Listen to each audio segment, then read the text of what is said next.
اسرائیلی زمینی فوج رفح میں داخل، رفح کراسنگ پر قبضے کے لیے پیش قدمی۔ مشرقی رفح میں دھماکوں کی اطلاعات۔ آپریشن سے پہلے اسرائیل کی فلسطینیوں کو رفح خالی کرنے کی وارننگ، پمفلٹ گرا کر رفح چھوڑنے کا کہا۔ عرب میڈیا کے مطابق فلسطینیوں نے رفح سے انخلاء شروع کر دیا۔ 65 مربع کلومیٹر پر محیط رفح میں 15 لاکھ فلسطینی پناہ گزین موجود۔ ترجمان اسرائیلی فوج ڈینیل ہگاری نے کہا، حماس کی غزہ پر حکومت کی صلاحیت ختم ہو جائے گی۔ امریکہ کا رفح میں زمینی آپریشن پر اظہار تشویش۔ امریکی حکام نے کہا، رفح پر حملوں کی اطلاعات کا دائرہ محدود ہے، نہیں لگتا رفح میں بہت بڑا آپریشن ہوگا۔ بائیڈن انتظامیہ اسرائیل کے رفح میں آپریشن کے خلاف ہے۔ اقوام متحدہ کو رفح میں اسرائیلی جارحیت پر تشویش۔ سیکرٹری جنرل انتونیو گوٹریس نے کہا، رفح سے لوگ کہاں جائیں گے؟ غزہ میں کوئی جگہ محفوظ نہیں۔ انخلاء کے راستوں میں بارودی سرنگیں بچھی ہوئی ہیں۔ میئر لندن صادق خان بھی میدان میں آ گئے۔ کہا، برطانوی حکومت اسرائیل کو رفح میں زمینی آپریشن سے روکے۔ برطانیہ سے اسرائیل کو ہتھیاروں کی فراہمی فوری طور پر بند کرنے کا بھی مطالبہ۔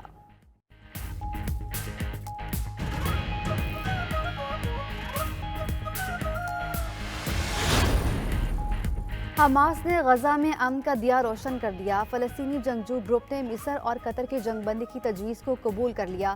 عرب میڈیا کے مطابق اسماعیل ہنیہ کی قطری وزیر اعظم اور مصری حکومت کے ساتھ فون پر بات چیت، ثالثی کے لیے اپنی رضامندی سے آگاہ کیا۔ رہنما حماس خلیل الحیہ کے مطابق غزہ جنگ بندی کے معاہدے کے 3 مراحل ہیں۔ پہلے مرحلے میں بے گھر فلسطینیوں کی واپسی اور امداد کی ترسیل ہوگی۔ ہر اسرائیلی خاتون کے بدلے 50 فلسطینی قیدیوں کو رہائی ملے گی۔ دوسرے مرحلے میں فلسطینیوں کے بدلے اسرائیلی مردوں کو رہا کیا جائے گا۔ تیسرے مرحلے میں غزہ کی تعمیر نو کے منصوبے پر عمل درآمد کا آغاز شامل ہے۔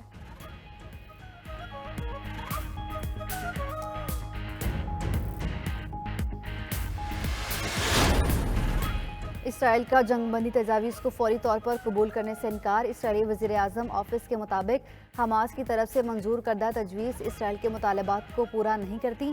اسرائیلی حکومت مذاکرات کے لیے ایک وفد بھیجے گی۔ جنگی کابینہ نے فیصلہ کیا ہے کہ اسرائیل رفح پر اپنی کارروائی جاری رکھے گا۔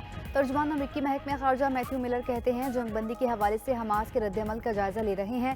ادھر امریکی صدر کا اسرائیلی وزیر اعظم سے رابطہ، غزہ معاہدے کی کوششوں سے آگاہ کیا۔ وائٹ ہاؤس کے مطابق نتن یاہو نے کریم ابو سالم کراسنگ کھولنے کا یقین دلا دیا۔ دوسری جانب ترک صدر طیب اردوان کا حماس کی جانب سے جنگ بندی تجاویز قبول کرنے کا خیر مقدم۔ کہا، جنگ بندی تجاویز قبول کرنے کے لیے مغربی ممالک اسرائیل پر دباؤ بڑھائیں۔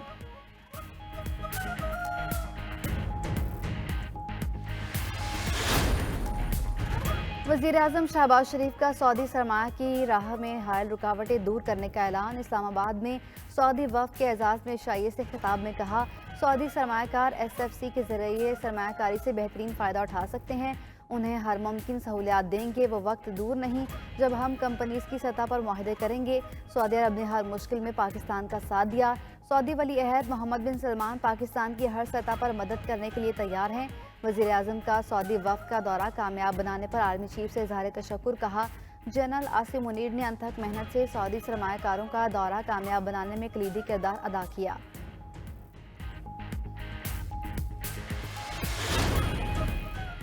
سعودی ولی عہد شہزادہ محمد بن سلمان کا آئندہ ہفتے پاکستان کا دورہ متوقع۔ دونوں برادر اسلامی ممالک کے تعلقات کے نئے دور کا آغاز ہو گیا۔ وزیر اعظم کے عشائیے سے خطاب میں سعودی نائب وزیر سرمایہ کاری ابراہیم بن یوسف نے کہا، سعودی کمپنیز نے پاکستان میں سرمایہ کاری کی خواہش کا اظہار کیا ہے۔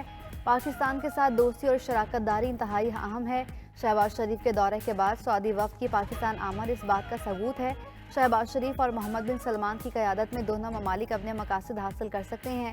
وزیر اعظم شہباز شریف کی فراخ دلی کے شکر گزار ہیں۔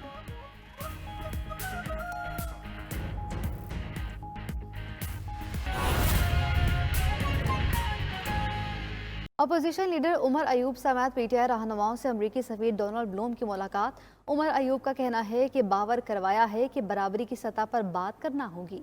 دنیا کو پاکستان میں آئین و قانون کی پاسداری کو عزت دینا ہوگی۔ مزید تفصیلات اس رپورٹ۔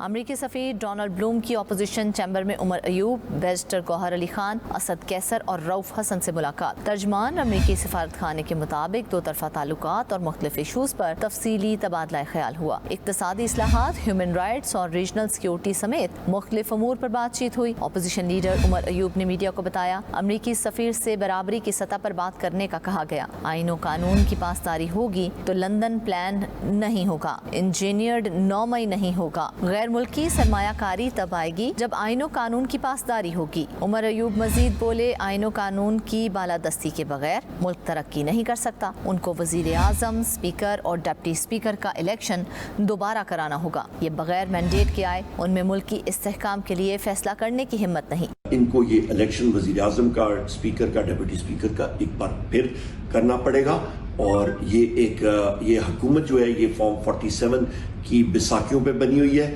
اور ان کے پاس وہ مینڈیٹ نہیں ہے، وہ سخت فیصلوں کا ان کے پاس وہی نہیں ہے، میں سمجھتا ہوں کہ گٹس نہیں ہے کہ وہ کر سکیں۔ میڈیا کی طرف سے امریکی سفیر سے پاکستان کی طرف سے اڈے دیے جانے اور بانی پی ٹی آئی کی رہائی کا پوچھا گیا۔ امریکی سفیر جواب دینے کے بجائے مسکرا کر سوالوں کو ٹال گئے۔ عمر ایوب کا کہنا تھا، امریکی سفیر سے ملاقات کا وربل نوٹ فارن آفس سے آیا، معاملہ سیاسی کمیٹی میں رکھا گیا۔ امریکی سفیر سے ملاقات کا ایک پوائنٹ ایجنڈا تھا کہ ملک میں آئین و قانون کی پاسداری ہو۔